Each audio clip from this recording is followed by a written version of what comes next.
জামাতে ইসলামী যে দুর্নীতিমুক্ত সমাজ গড়বে তার প্রমাণ কি? তার প্রথম প্রমাণ হচ্ছে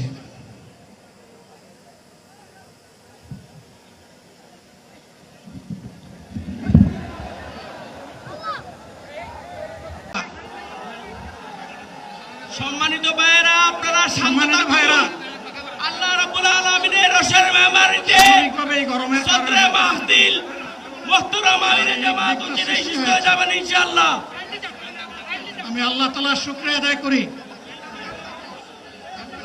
আল্লাহ তাআলার শুকরিয়া আদায় করি আবার আপনাদের সামনে দাঁড়াতে পেরেছি।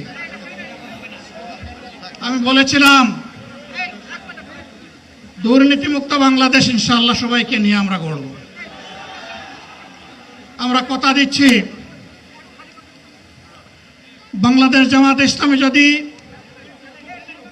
আল্লাহ তাআলার মেহেরবানি এবং সরকার জনগণের ভালোবাসা নিয়ে সরকার গঠন করে, তাহলে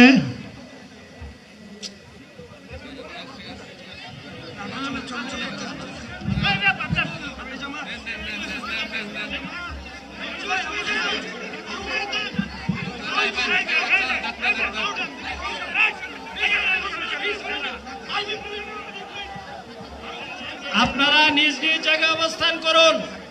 আমাদের স্বেচ্ছায় ভাইরা, আমিরে জামাত একটুখানি অসুস্থ হয়েছেন গরমের কারণে হয়েছেন, কিন্তু উনি বারবারই চেষ্টা করছিলেন বক্তব্য দেওয়ার জন্যে। ডাক্তাররা বলছেন ওনার আর বক্তব্য রাখা ঠিক হবে না। ওনার যে বক্তৃতা